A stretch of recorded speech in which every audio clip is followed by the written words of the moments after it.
A graça e a paz do nosso Senhor Jesus possa alcançar o seu coração, a sua vida nessa manhã. O Senhor já tem falado conosco por meio dos louvores e agora Ele estará, se assim for da vontade dEle, falando conosco através da ministração da sua palavra. Chegando o final de ano, e como nós já compartilhamos com alguns irmãos, o tema dos nossos próximos 3 domingos é sobre esperança. Hoje, o próximo domingo é o domingo de Natal. Nós vamos falar sobre esperança. Esperança para todos, porque todos precisam de esperança. E em tempos de Covid, em tempos de vida e morte, nunca precisamos tanto de esperança. Como que a esperança é medida, Muitas vezes nós nos perguntamos, como é que a gente mede a esperança? Tem uma régua para medir? Não, não tem uma régua.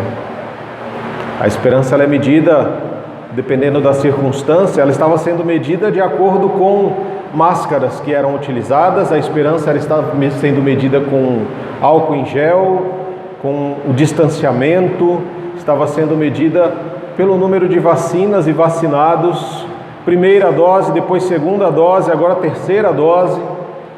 É assim que a gente vai medindo a esperança. E à medida que nós vamos alcançando, a nossa alegria ela vai sendo renovada. A palavra do Senhor, eu quero começar porque um texto que eu nem ia usar esse texto, mas ele veio ao meu coração hoje de manhã.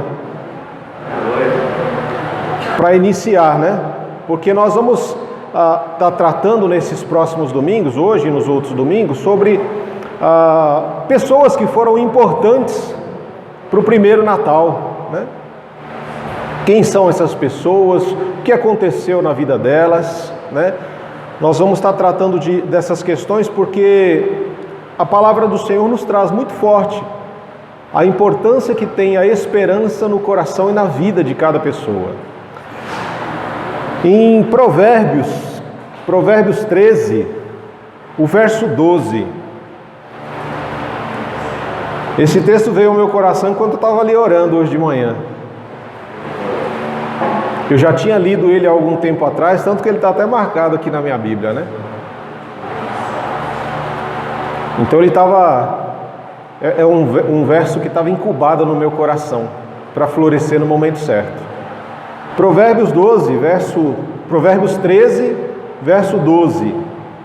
A esperança adiada faz o coração ficar doente, mas o sonho realizado é a árvore da vida. Então, para a gente começar a nossa reflexão dessa manhã, nada melhor do que um verso como esse, que diz que a esperança adiada faz o coração ficar doente, mas o sonho realizado é a árvore da vida. Por que isso é importante? Porque a gente precisa compreender uma coisa: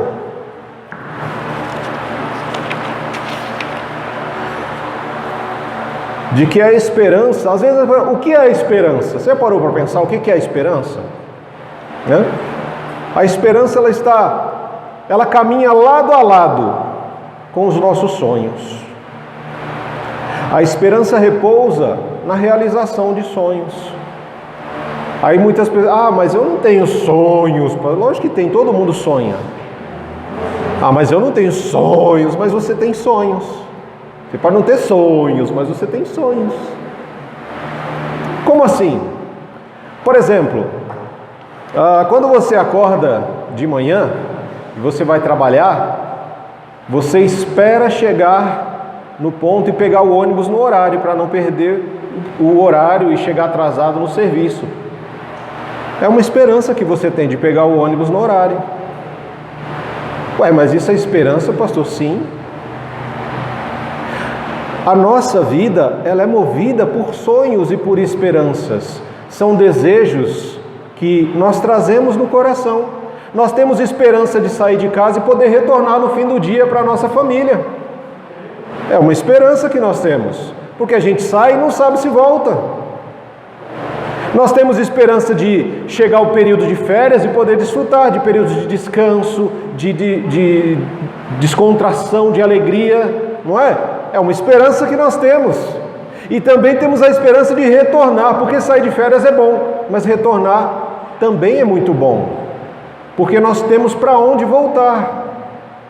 Isso faz parte da esperança. Tem pessoas que têm sonhos, o sonho de se casar, o sonho de ter uma casa própria, o sonho de ter um carro, um sonho de fazer uma viagem internacional. São vários os sonhos, são várias as expectativas, não é verdade? E o problema é que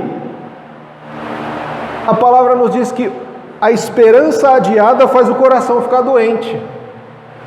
Então ela me ensina aqui que nem tudo o que eu sonho, nem tudo o que eu espero vai se realizar no tempo que eu quero. E à medida que isso não se concretiza, que um sonho ele não se torna real, o meu coração pode ficar doente. Mas o contrário também é verdadeiro. Quando esse sonho é realizado, é como se eu tivesse um renovo de vida. É como se todas as minhas forças aflorassem, como se eu recebesse novamente o fôlego de vida pela primeira vez nos meus pulmões, e eu pudesse ter força, disposição, alegria, né? Imagina quando você teve um encontro com Jesus a primeira vez. Aquela alegria que você não conseguia conter no coração. Você queria sair contando para todo mundo. Queria que todo mundo experimentasse aquilo que você experimentou. Essa era a sua esperança, mas à medida que você foi falando de Jesus e as pessoas foram endurecendo o coração, o seu coração muitas vezes pode acabar ficando doente.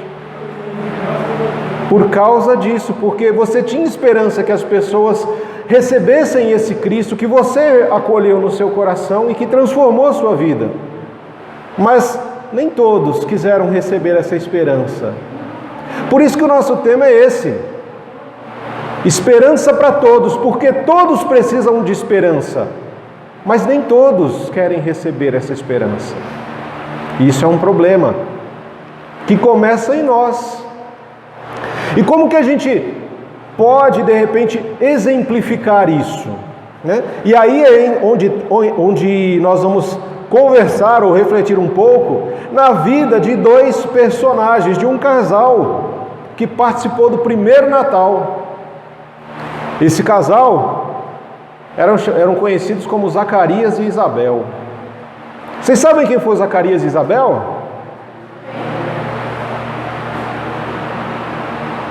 Eu vi uma cara de dúvida aí que, né, deu um desespero no meu coração. Mas eu sei que todos vocês conhecem. Vocês estão só com vergonha. Zacarias e Isabel foram os pais de João Batista. Pastor, mas por que esse casal é importante? Porque eles vão nos ensinar sobre a importância da esperança.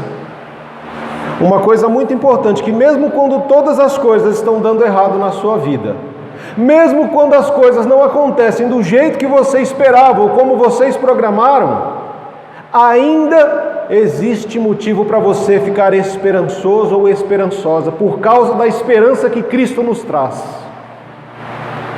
Porque muitas vezes nós nos desanimamos. Porque, como esse casal aqui, Lucas capítulo 1, é o texto que nós vamos compartilhar, ok? Vamos fazer uma primeira leitura? Vamos ler um pedaço e conversamos um pouco, outro pedaço e conversamos mais um pouco, ok?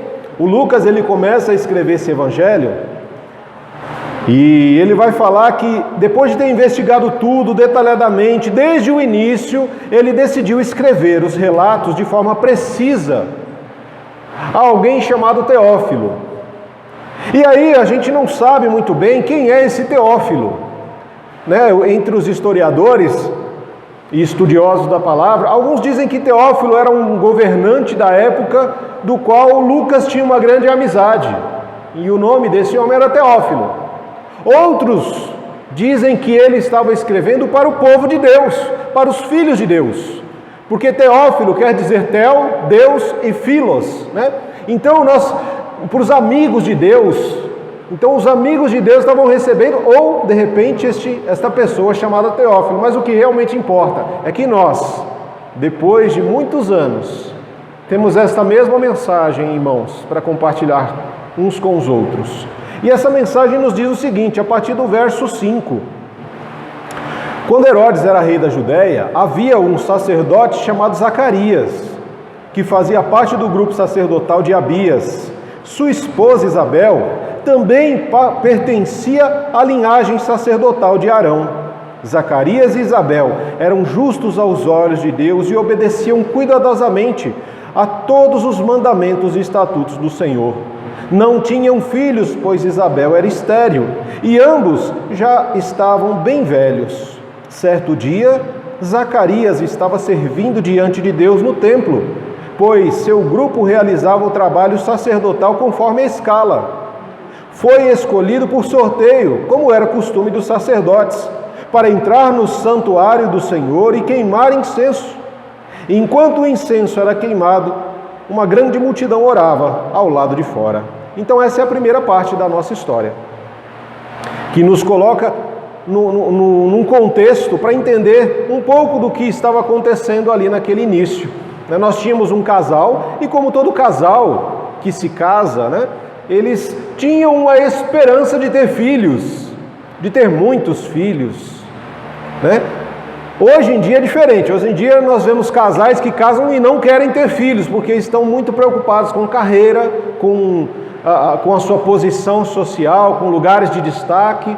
Mas desde a antiguidade, os seres humanos eles se casam e o objetivo, o desejo maior deles é de dar continuidade, de ver o seu amor se transformar em um fruto que seja visível, que seja palpável, que seja ensinável, alguém a que eles possam dedicar amor, e são chamados de filhos. Esse casal não tinha filhos, apesar de fazer parte da linhagem sacerdotal. E o fato de não ter filhos naquela época era para toda a sociedade e cultura da época uma maldição de Deus. Eles eram humilhados por todos, porque é um casal que não tiveram filhos e não tinham mais a possibilidade de ter filhos, porque ela era estéril e ambos já eram avançados de idade. E nós sabemos que o nosso corpo, mesmo um corpo que pode ter filhos, chega um momento que o corpo fala, já não dá mais, já passou o limite, ultrapassou a linha de chegada, daqui para frente não pode mais gerar vida. E quando observamos isso aqui, queridos, nós vemos um casal de linhagem sacerdotal que, por mais que o tempo tivesse passado, por mais que a esperança do coração deles não tivesse se tornado real, porque eles não tiveram um filho tão esperado, tão desejado, eles não permitiram que o seu coração se adoecesse. Eles continuavam, porque a palavra do Senhor, ela é muito clara para nós.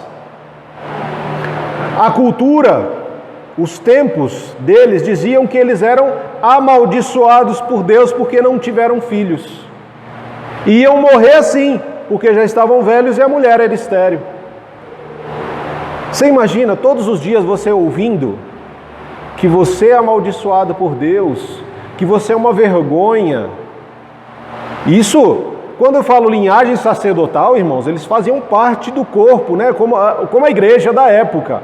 Eles faziam parte dos pastores, daquelas pessoas que conduziam, que ensinavam e tudo mais.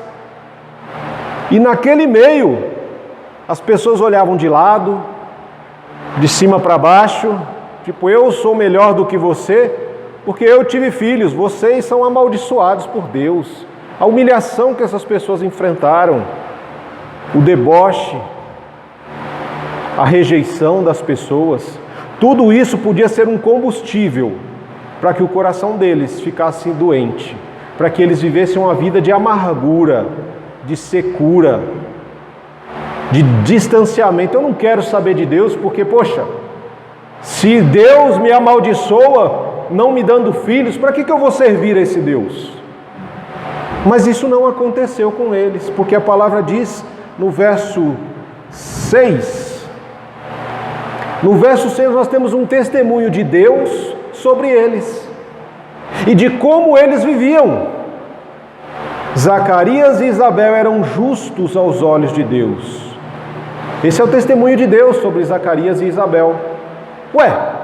mas a sociedade dizia que eles eram amaldiçoados e por isso eram humilhados, porque não tinham filhos, mas Deus dizia que eles eram justos. E isso bastava para que o coração deles não ficasse doente, para que eles não vivessem uma vida de amargura. Porque à medida que o tempo vai passando e a nossa esperança não se concretiza, a gente vai ficando amargurado. A gente começa a reclamar, né? Reclamar é quando você fica falando a mesma coisa. Reclamar. Você clama e vai reclamando, e reclamando, e reclamando. Eles não estavam reclamando. Mas a palavra diz também que eles obedeciam, não de qualquer forma, mas cuidadosamente. Cuidadosamente a todos, e não apenas a uma parte, mas a todos os mandamentos e estatutos do Senhor. Assim é esse casal. A sociedade, o seu entorno, o que as pessoas diziam não definiam quem eles eram, mas o testemunho de Deus sobre eles é o que bastava para o seu coração. E eles continuaram ali. Agora, uma coisa interessante que talvez você não saiba é que eles foram, no caso Zacarias, ele fazia parte dos sacerdotes, servia no templo, né? E ele tinha sido escolhido, ele foi escolhido por sorteio para realizar os trabalhos sacerdotais de acender incenso no começo da manhã, antes dos trabalhos litúrgicos, e no final da tarde. Eram dois momentos extremamente importantes que ele tinha de adentrar o Santo dos Santos para acender o incensário. Ele fazia parte de uma linhagem sacerdotal. E talvez você não saiba disso, mas tinham muitos sacerdotes na época que viviam uma vida inteira e não conseguiam o privilégio de servir no templo do Senhor, porque era feito por sorteio. E alguns estudiosos dizem que existiam mais de 18 mil sacerdotes. Você imagina, no meio de 18 mil, você ser sorteado para exercer os trabalhos sacerdotais. Enquanto o sacerdote adentrava o lugar santo, o povo orava do lado de fora. Enquanto ele acendia o incensário e prestava aquele trabalho tão importante, era uma honra, irmãos. Pensa que era uma das coisas mais importantes na vida de um sacerdote. Era exercer esse trabalho no lugar santo, no templo. E isso só acontecia por sorteio. Quantos de vocês aqui já ganharam na Mega Sena? É a mesma chance que um sacerdote tinha de ser escolhido para fazer esse trabalho. Para você ver como que o negócio não era fácil. Mas Zacarias foi escolhido para realizar esses trabalhos, e enquanto ele estava ali, o povo orava do lado de fora. Olha que coisa legal. Vamos continuar a leitura? Verso 11. Então o anjo do Senhor lhe apareceu à direita do altar de incenso. Ao vê-lo, Zacarias ficou abalado e assustado. O anjo, porém, lhe disse: não tenha medo, Zacarias, sua oração foi ouvida. Isabel, sua esposa, lhe dará um filho, e você o chamará de João. Você terá grande satisfação e alegria, e muitos se alegrarão com o nascimento do menino, pois ele será grande aos olhos do Senhor. Nunca tomará vinho e nem outra bebida forte. Será cheio do Espírito Santo antes mesmo de nascer. Fará muitos israelitas voltarem ao Senhor, o seu Deus. Será um homem com o espírito e o poder de Elias, e preparará o povo para a vinda do Senhor. Fará o coração dos pais se voltar para os seus filhos, e levará os rebeldes a aceitarem a sabedoria dos justos. Olha que coisa maravilhosa. Você vive como um sacerdote. Você faz parte de um grupo sacerdotal com mais de 18 mil pessoas. Muitos sacerdotes morrem e nunca têm essa possibilidade, esse privilégio de acender incenso no lugar santo. Mas Zacarias foi escolhido por sorteio, ganhou na Mega Sena. E não foi em qualquer dia, mas foi exatamente naquele dia em que um anjo apareceu para falar com ele e dar início a esperança, ou reinício a uma esperança ao coração das pessoas, e principalmente ao coração daquele homem chamado Zacarias. Zacarias quer dizer, Deus se lembrou. Esse é o significado do nome de Zacarias. Deus se lembrou. Você já parou para pensar, você está na igreja ali, acendendo, fazendo os seus trabalhos, e de repente você vê o anjo. E o anjo vem falar com você, e ele diz o quê? A sua oração foi ouvida. Mas a gente não viu ele orar aqui, né? Porque nós muitas vezes achamos que a oração ela é igual pasta de dente, você aperta de um lado e já sai do outro. E não funciona assim. Quando que essa oração foi feita? Porque ela não está registrada no decorrer de uma vida inteira. E nós não sabemos se a oração dele era por um filho ou se era uma oração pela libertação de Israel. Porque Israel vivia uma vida sofrida, irmãos. Era um período de mais de 400 anos sem ouvir a voz de Deus, sem um profeta aparecer para falar de Deus. O período entre o último livro do Antigo Testamento e o primeiro livro são de 400 anos de silêncio de Deus. A gente se desespera quando Deus passa algum tempo sem falar com a gente. Não é verdade? 400 anos de silêncio. O que vocês acham que estava o coração? Como é que estava o coração dessas pessoas? Como é que estava a esperança desse povo? Depois de 400 anos, Zacarias, um sacerdote, tem um encontro com um anjo dentro do templo, enquanto ele havia sido escolhido para os trabalhos daquela manhã, né? Aquele dia. E esse anjo vem a ele. E quando o anjo se manifesta, né, diferente do que muitos de nós ouviram, mas nossa, porque um anjo, o Jesus, se a gente estiver diante do Senhor, a gente não sabe se vai gritar, se vai pular, não, a gente vai ficar aterrorizado, porque a gente nunca viu uma manifestação assim. É algo que não faz parte do ordinário da nossa vida, não faz parte, porque não é normal. Você ter um encontro com o Deus glorificado, você ter um encontro com um anjo que se revela a você, não é algo que acontece todo dia. Pô, vou tomar café hoje, o anjo chegou lá em casa para tomar. Ele de repente pode até ter ido, mas não na forma de anjo. E eu tenho certeza que isso muitas vezes acontece. Porque a palavra diz que muitas vezes nós acolhemos pessoas sem saber que eram anjos. Mas aqui ele teve uma manifestação real de um anjo diante dos seus olhos. E aquilo deixou ele assustado, apavorado, aterrorizado. Zacarias, Deus se lembrou. E o anjo fala o que para ele? Não tenha medo. Não tenha medo. Sabe o que quer dizer isso aqui no hebraico? Eu fui pesquisar algumas coisas. Essa expressão aqui no hebraico, não perca a confiança em Deus. É isso que o anjo está falando. Não perca a confiança em Deus. E é realmente isso, porque ele diz o quê? Não perca a confiança em Deus. A sua oração foi ouvida. E aí ele começa a responder a oração dele.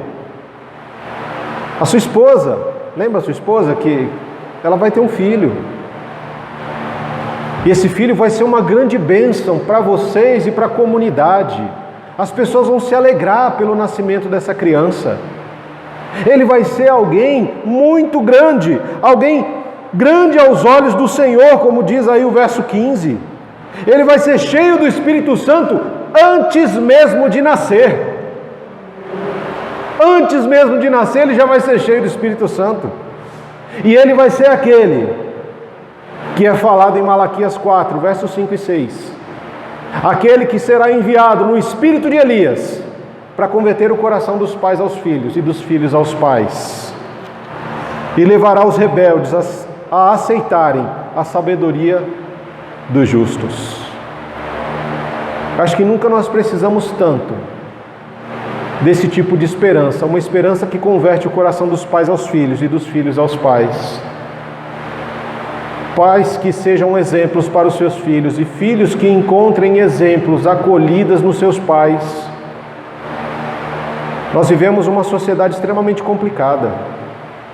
E esse tipo de esperança, para aquele tempo, já era necessário. Imagina para hoje. Mas a história não para por aí. Quando nós continuamos a leitura, a partir do verso 18, Zacarias disse ao anjo: como é que eu posso ter certeza de que isso vai acontecer? Eu já sou velho, a minha mulher também é de idade avançada. E o anjo respondeu: sou Gabriel, e estou sempre na presença de Deus. Foi Ele quem me enviou para lhe trazer essas boas novas. Agora, porém, você vai ficar mudo até os dias em que essas coisas acontecerão, pois não acreditou em minhas palavras, que se cumprirão no devido tempo. Enquanto isso, o povo esperava Zacarias sair do santuário e se perguntava por que ele demorava tanto. Quando finalmente saiu, não conseguia falar com eles e perceberam por seus gestos e seu silêncio que ele havia tido uma visão no santuário. Ao fim de seus dias de serviço no templo, Zacarias voltou para casa. Pouco tempo depois, sua esposa Isabel engravidou e não saiu de casa por 5 meses. Como o Senhor foi bom para mim em minha velhice, exclamou ela. Tirou de mim a humilhação pública de não ter filhos.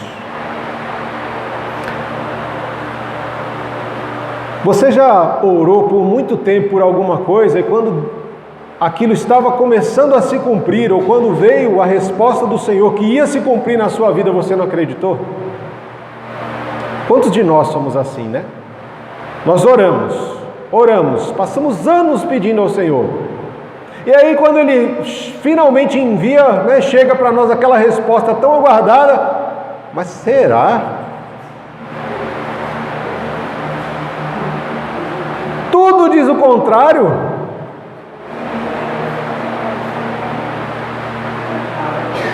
É interessante, né? Assim também foi a reação de Zacarias. Não, peraí. Você está falando tudo isso, que a minha oração foi ouvida. Poxa, eu oro uma vida inteira. A minha esposa é estéril. E nós já estamos velhos. Nós já passamos da idade de ter filhos. Já não tem mais possibilidade alguma da gente ter filho. E agora você está falando que nós vamos ter um filho. Pegadinha, né? Cadê? Tem câmera aqui no templo ou não?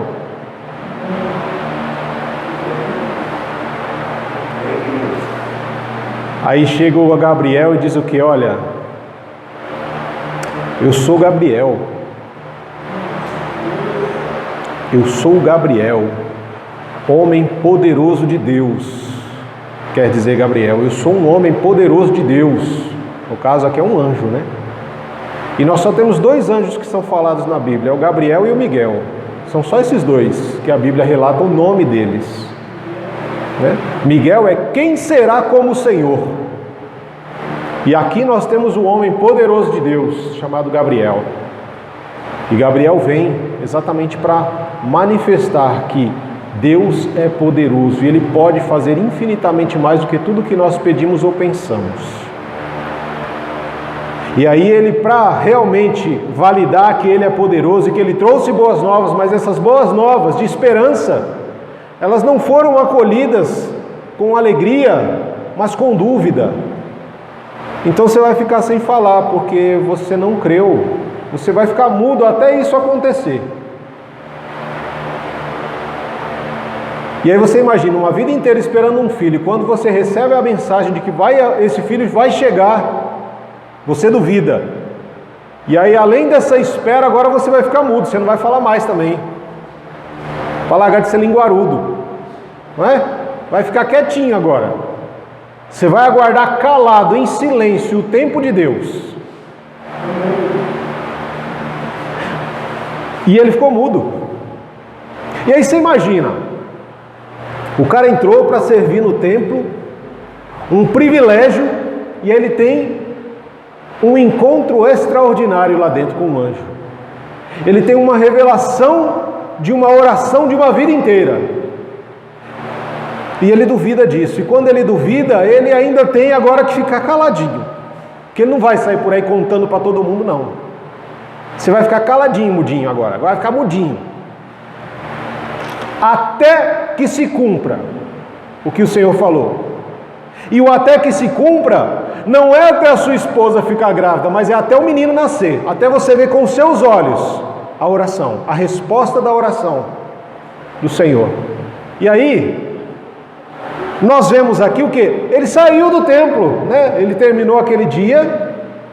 E aí tem aquela questão, irmão. Quando você é escolhido para servir no templo, você não vai servir um dia só, você vai servir uma semana inteira de servir. É uma semana inteira. Você fica lá no templo, você não volta para casa, você vai ficar dentro do templo. Aí você recebe essa fala do anjo. Rapaz, mas eu tenho que ficar uma semana aqui agora? Né? Porque ele já acreditou no Gabriel depois que ele ficou mudo. Aí eu fico imaginando a cabeça e o coração. Rapaz, era verdade. Agora eu estou mudo, não estou falando. Eu tenho que ir para casa. Eu preciso ver a minha mulher. Pensa no desespero, no coração daquele homem. Porque uma coisa a gente precisa compreender, irmão. Às vezes a gente passa uma vida inteira. Às vezes tem casais que não têm filhos por causa de tamanha ansiedade. Às vezes os casais são normais.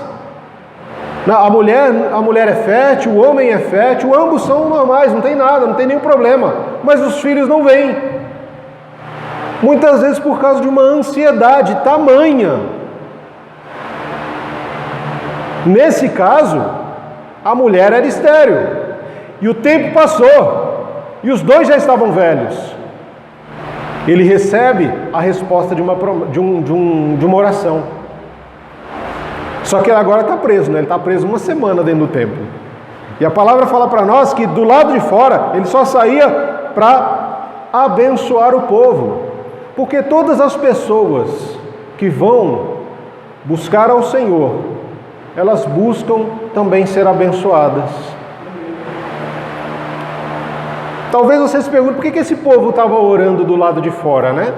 Porque ele entrou e não era algo para ser demorado. Ele entra, acende o incenso e sai. Só que naquele dia, a espera foi maior.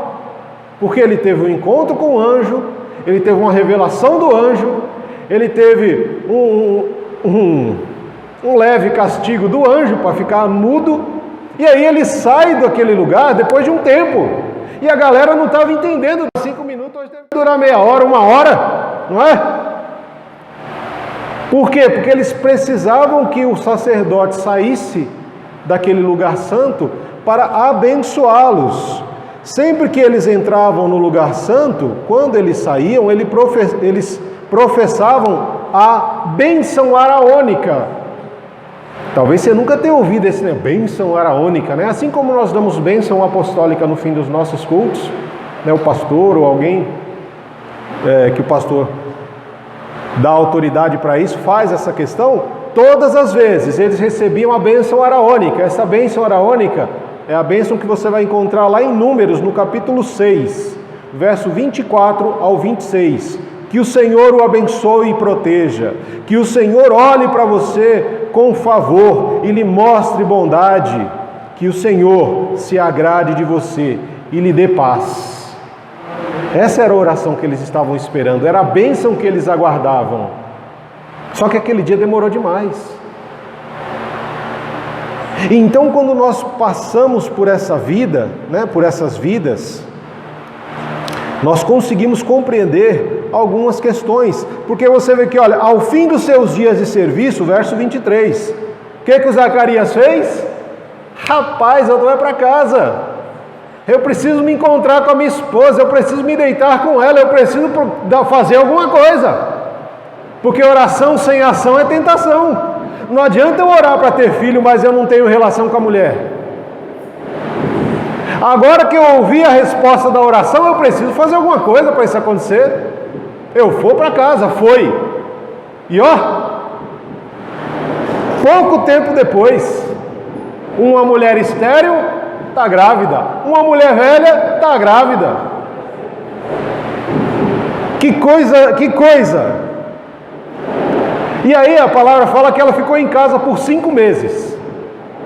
E a gente não sabe se ela ficou em casa por resguardo, né? Olha, eu vou ficar aqui me resguardando desta gravidez, porque vai que, né? Já tenho idade, vai que eu caio, acontece alguma coisa e tal. Ou se era, de repente, uma vergonha por ser idosa, né? Uma idosa grávida.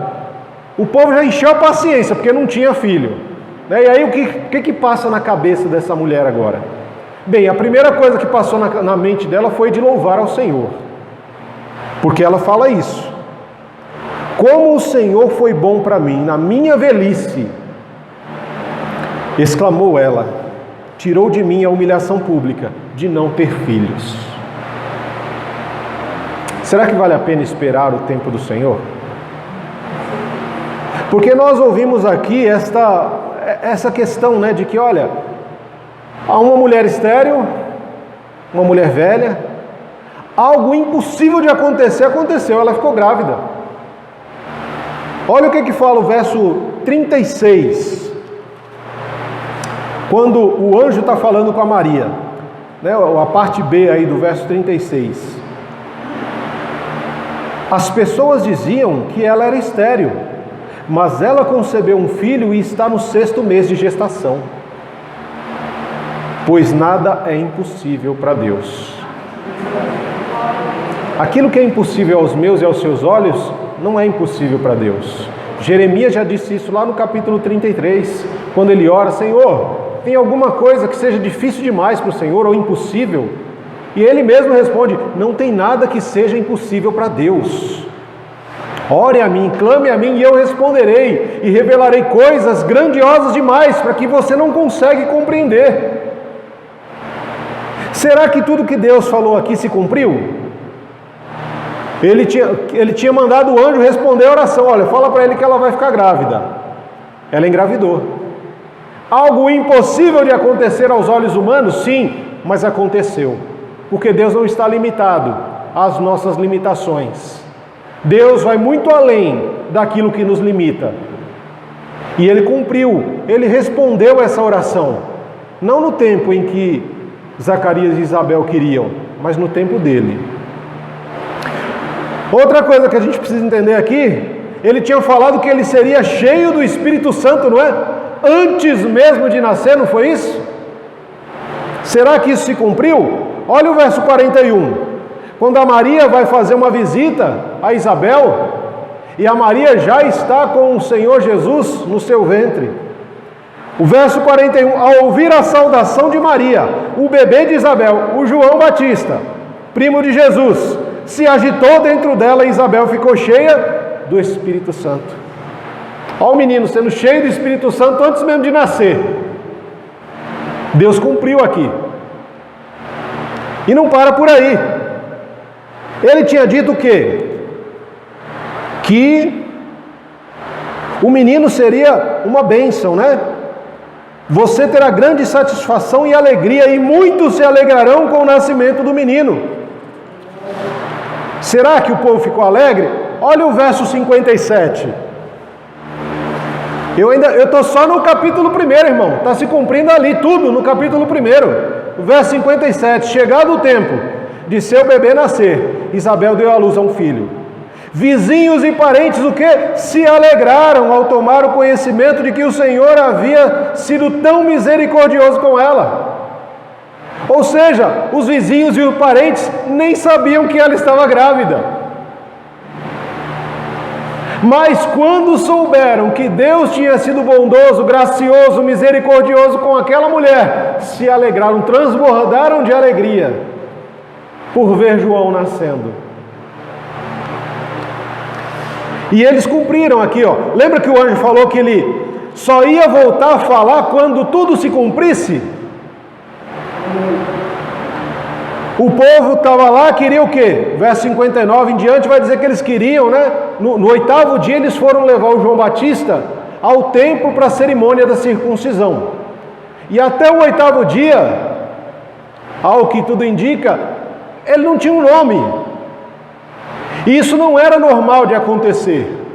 E via de regra, quando um filho nascia, normalmente eles davam o nome de alguém que fazia parte da família. Mas Isabel chega e fala, não, o nome dele vai ser João. E o povo, não, o nome dele tem que ser Zacarias, não tem nenhum João na sua família.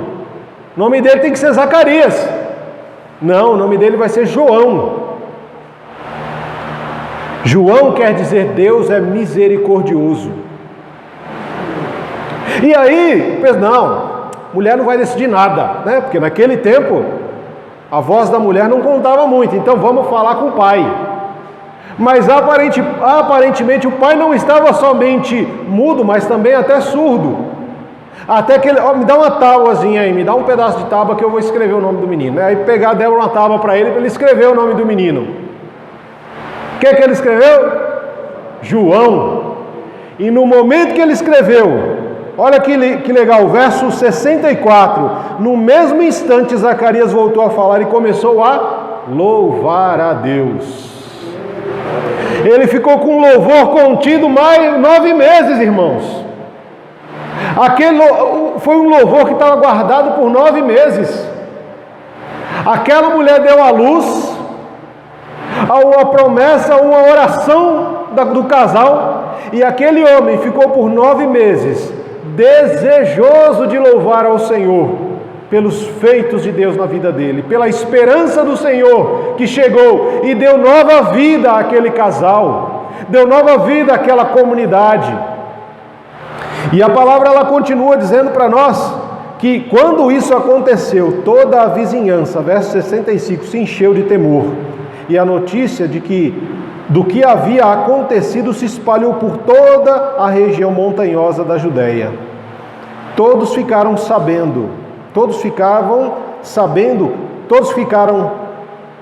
meditavam sobre esses acontecimentos e perguntavam: o que vai ser desse menino? Pois a mão do Senhor estava sobre ele.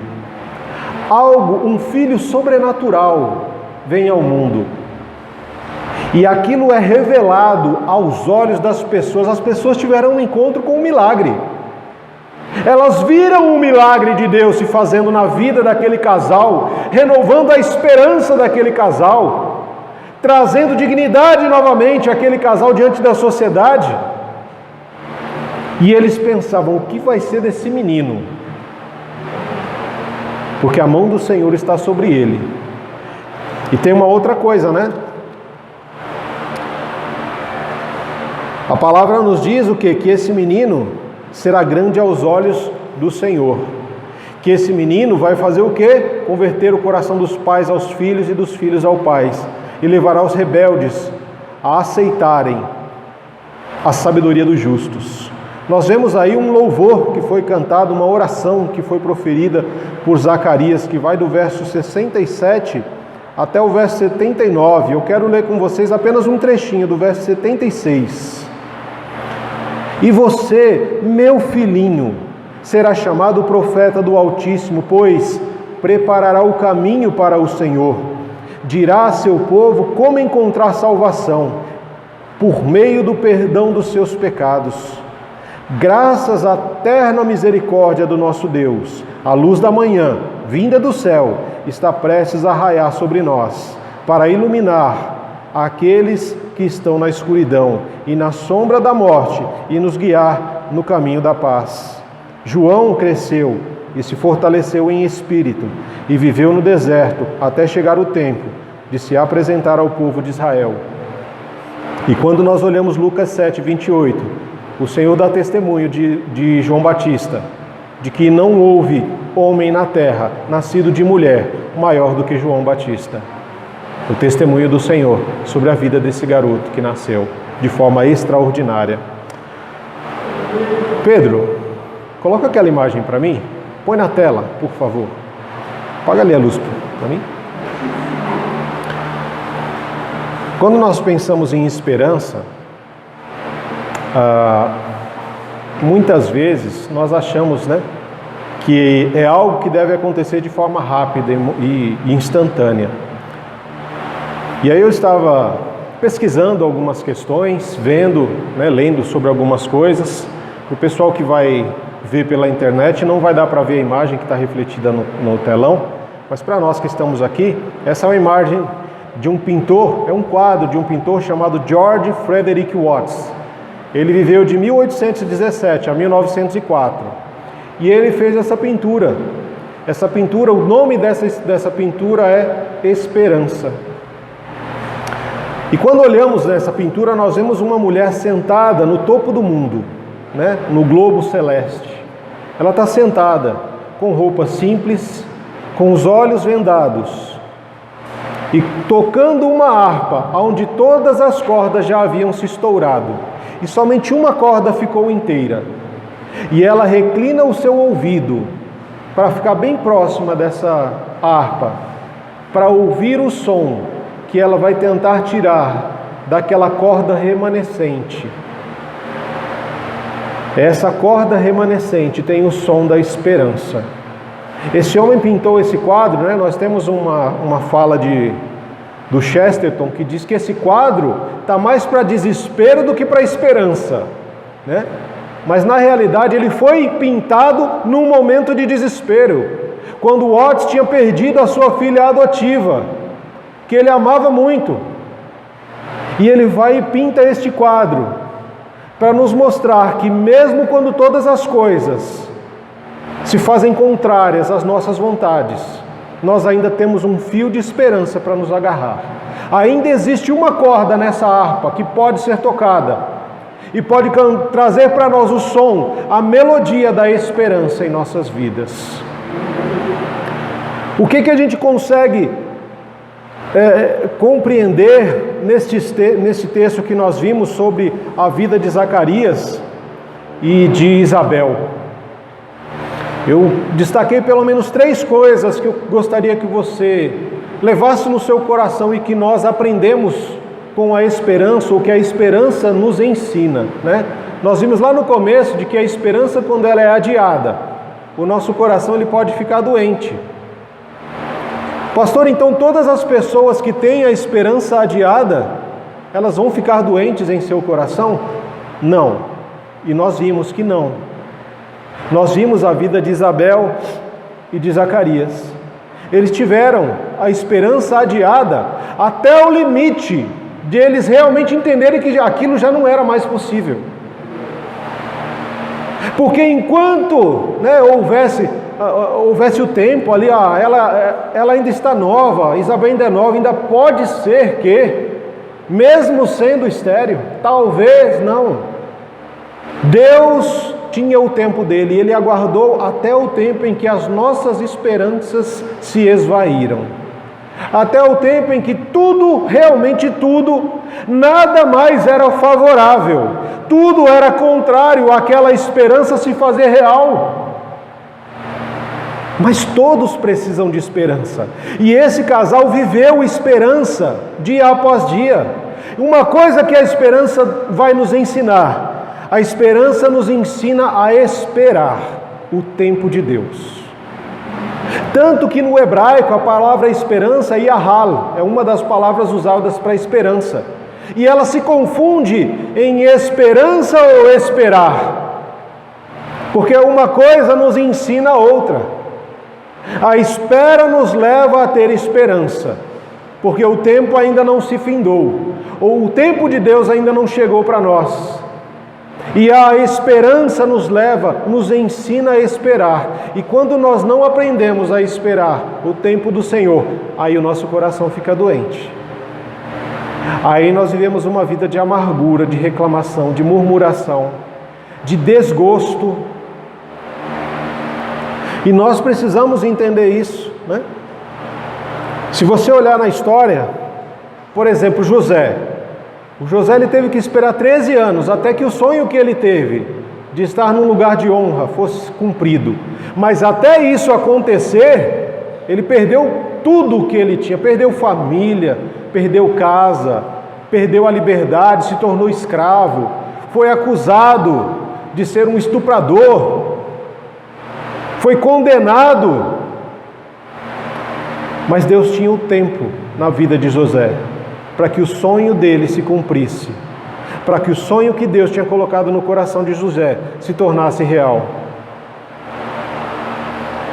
Quando olhamos para Abraão e Sara, quem mais parecido com Zacarias e Isabel? Sara também era estéril. Abraão e Sara já eram idosos.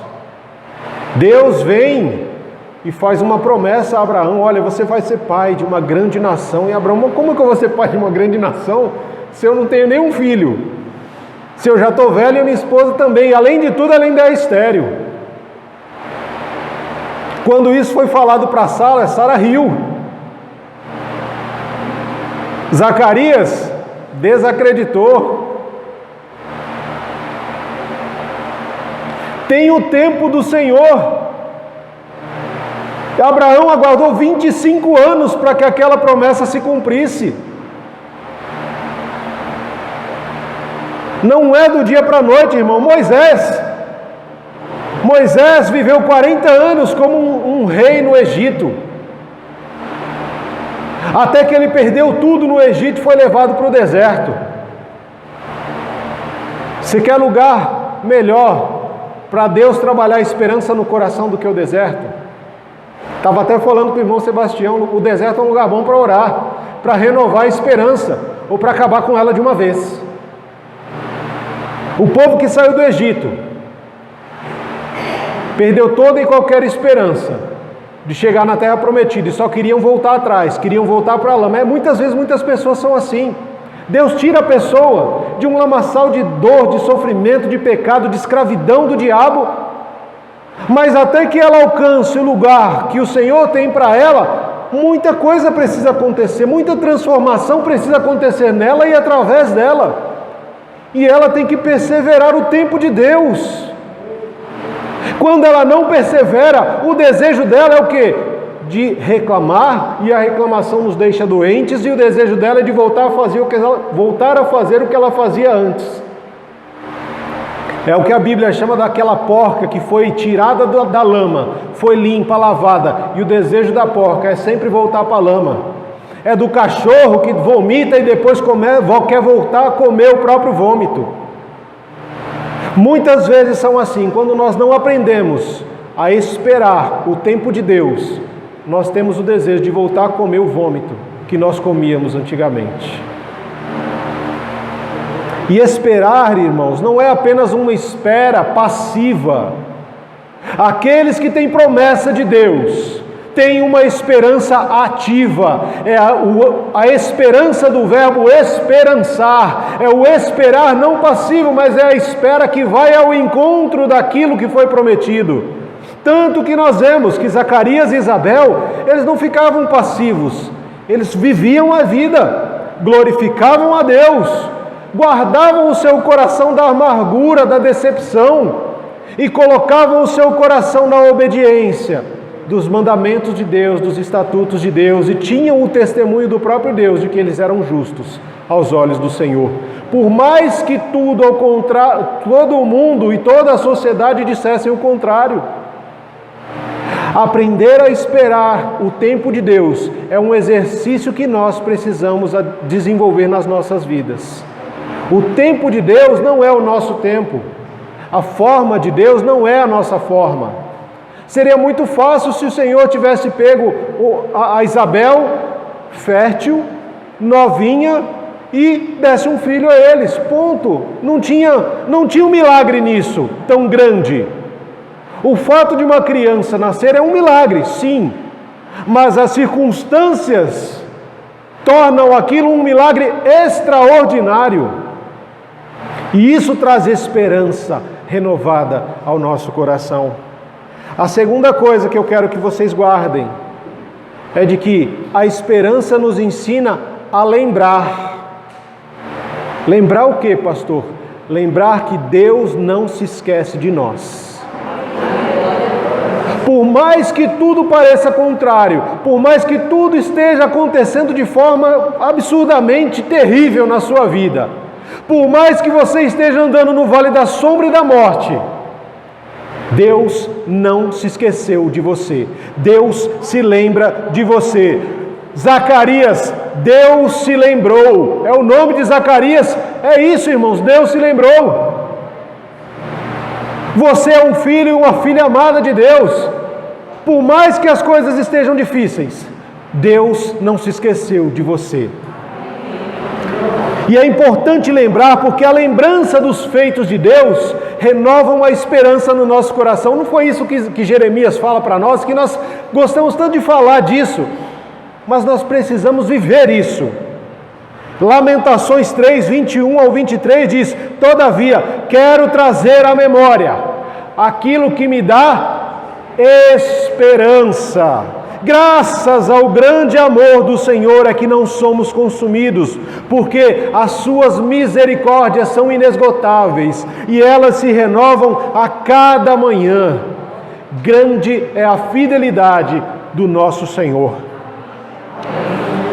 Você quer coisa melhor para lembrar do que o Salmo 126, que é muito marcante na vida da nossa igreja? Salmo 126, quando o Senhor trouxe os cativos de volta a Sião, foi como um sonho que se tornou real, um sonho que nós sonhávamos quando estávamos na Babilônia, aonde éramos humilhados, aonde os babilônicos diziam: olha, canta aí as músicas que vocês cantavam lá, alegrem-se. É tão difícil se alegrar nos tempos do sofrimento e da dor, mas é necessário, no tempo do sofrimento e da dor, se lembrar de que Deus não se esqueceu de nós. A esperança, ela nos ensina isso. No meio do deserto, quando tudo estiver complicado, difícil, lembre-se, Deus não se esqueceu de você. Você não está sozinho, e no tempo de Deus as coisas acontecerão. Lembre-se, Zacarias tinha esquecido disso. Zacarias tinha esquecido de que Deus é um Deus de milagres, de que Deus é um Deus que torna possível o impossível, de que Deus faz muito mais além do que pedimos e que possamos pensar. E aí ele riu, ele não acreditou, ele duvidou do anjo. Por quê? Porque ele não trouxe à mente dele aquilo que poderia ser uma esperança, de que Deus já tinha feito isso com Abraão, e que Deus estava fazendo novas todas as coisas, através da vida daquele casal. Primeiro, a esperança nos ensina a esperar, não uma esperança passiva, mas a esperança que espera de forma ativa, esperançar. Segundo, a esperança, ela nos ensina a lembrar que Deus não se esqueceu de nós. E terceiro, a esperança nos ensina a confiar no Senhor, mesmo contra toda e qualquer circunstância. Zacarias passou uma vida de oração. Quando a resposta à sua oração chegou, ele duvidou de que aquilo poderia ser real. Ele não confiou num primeiro momento de que aquilo estava realmente acontecendo. E nós muitas vezes somos assim. Quando nós oramos, quando nós buscamos alguma coisa por muito tempo e aquilo não se realiza, nós nos esquecemos de Deus e nos esquecemos que somos amados por Deus e deixamos de confiar em Deus e passamos a querer confiar nas nossas próprias forças. Muitas vezes, quando temos um diagnóstico contrário à saúde, o médico chega e fala: olha, tudo que nós podíamos fazer já foi feito, agora está nas mãos de Deus. A pessoa se desespera. Por quê? Porque ela já perdeu a confiança no Senhor. Ela estava com a sua confiança nos médicos, nos medicamentos e em qualquer outra coisa. E é por isso que o salmista fala: por que está abatido a minha alma? Por que se perturbas dentro de mim? Se você colocar a sua esperança em Deus, você não vai louvar ao Senhor? Quando nós colocamos a nossa esperança em qualquer outro lugar que não seja no Senhor, a nossa alma fica abatida, o nosso coração fica doente. Nós perdemos a confiança em Deus. Irmãos, quando nós perdemos a confiança em Deus, nada mais tem valor nas nossas vidas. E aí eu quero compartilhar com vocês uma frase que foi encontrada nas paredes dos campos de concentração de Auschwitz, onde mais de 3 milhões de judeus morreram por causa do nazismo. Morreram por ordens de Hitler. Ali era um lugar de se perder a esperança, toda e qualquer esperança. Ali sim era um lugar que a pessoa que não estivesse confiando no Senhor abriria a mão da própria vida, como aconteceu. Muitas pessoas se suicidaram nos campos de Auschwitz. Mas quando as forças aliadas venceram a guerra e entraram nos campos de concentração, nos lugares, os dormitórios onde ficavam presos os judeus, antes de serem mandados para os campos de concentração, de trabalhos forçados, para ser mortos nas câmaras de gás, eles encontraram uma frase que reflete muito bem o que é a esperança. Essa frase que foi encontrada nas paredes dos campos de concentração dizia assim: olha, eu acredito no sol, embora eu não possa vê-lo brilhar. Eu acredito no amor, mesmo que eu não veja ele sendo expresso nesse campo de concentração. E eu acredito em Deus, mesmo que eu não possa ouvi-lo falar. Eu acredito no sol, mesmo que eu não possa vê-lo brilhar. Eu acredito no amor, mesmo que eu não possa vê-lo sendo expresso aqui nesses campos de concentração. E eu acredito em Deus, mesmo que eu não possa ouvi-lo falar. Esse é o coração de alguém que aprendeu com a esperança a esperar o tempo de Deus. Porque nunca é tarde demais para a esperança adentrar a minha e a sua história e transformá-la de forma extraordinária. Essa é a mensagem de alguém que aprendeu com a esperança a se lembrar de que mesmo num campo de concentração, mesmo nos lugares em que a morte era quase que palpável, Deus não se esqueceu dele. E essa é a frase de alguém que aprendeu com a esperança de que o tempo de Deus não é o nosso tempo e que nós precisamos confiar no Senhor, independente das circunstâncias, porque os planos e os propósitos de Deus para nós são infinitamente maiores do que nós podemos pensar, sonhar ou imaginar. Que nós possamos, nesse tempo de Natal, nos lembrar da esperança, nos lembrar que nunca é tarde e continuar confiando de que nós servimos a um Deus do impossível e que nada é impossível para o Senhor. E que o Natal, ele não é apenas um dia, mas o Natal, ele acontece todas as vezes que Jesus nasce em nosso coração. Louvado seja o Senhor, bendito seja o nome do nosso Deus. Eu te convido nessa hora a orar comigo, porque talvez você possa ter perdido a esperança. Talvez, diante de tantos anos, tantas dificuldades que você tenha enfrentado e vivido, a sua esperança tem se esvaído, o seu coração tem ficado doente. E o Senhor quer trazer nova vida para você nesse dia. Ele quer renovar a sua esperança. Ele quer dizer para você, filho e filha amada, espera o meu tempo. Você não vai se arrepender de esperar o meu tempo. Ele quer dizer para você nessa manhã, lembra de que você não está sozinho, não está sozinho. Todas as vezes que você se ajoelha para orar, Todas as vezes que você se coloca de joelhos para interceder, para clamar pelo Senhor, tem um Espírito que é santo e que se ajoelha junto com você. E Ele intercede por você diante do Pai com gemidos inexprimíveis. E Ele está para dizer para você confiar no Senhor. Confia, espera e descansa o seu coração no tempo do Senhor. Porque você ainda vai louvar ao Senhor quando chegar o tempo em que Ele vai responder a sua oração.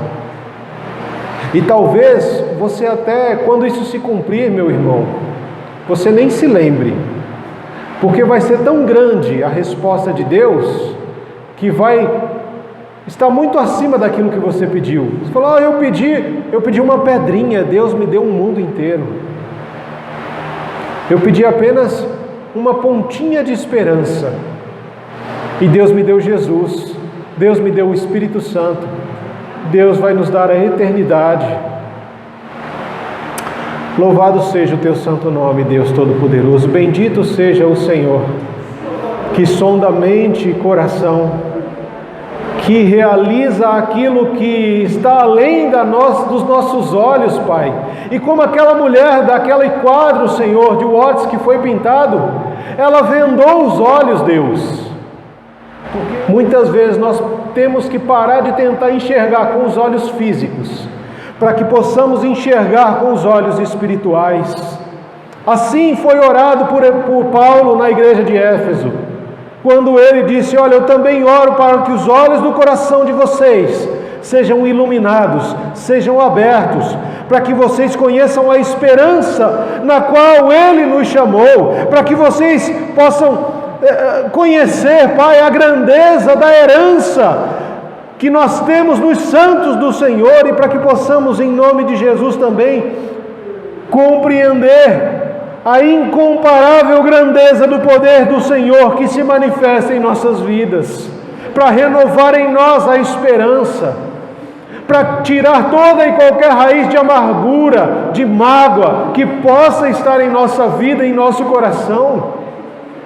O tempo do Natal é um tempo de esperança, mas não é esperança só para mim, é esperança para todos, porque todos nós precisamos de esperança.